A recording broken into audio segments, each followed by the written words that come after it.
O, yan.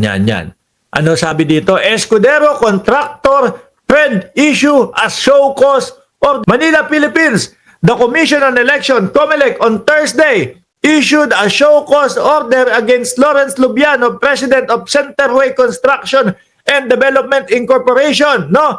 Following his admission that he donated 30 million to Senator Francis Escudero during the 2022 election. Umano nga yan, umamin nga ho yan, mga bossing. At si Chis din, no? Si Chis din umamin din na nakatanggap siya ng 30 million nung panahon ng eleksyon para dun sa kanyang kampanya.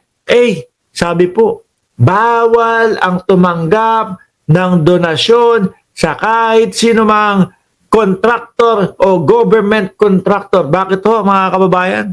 Siyempre, malay nyo, ganito ang mangyari dyan. Ano? O sige, Chis! Ano lang to explanasyon ko lang to. Chis! 30 million para sa kandidatura mo. Okay, fine. Sige, go. Nanalo si Chis. Which is ngayon yan nangyari. Baka ang mangyari ho, mga kababayan,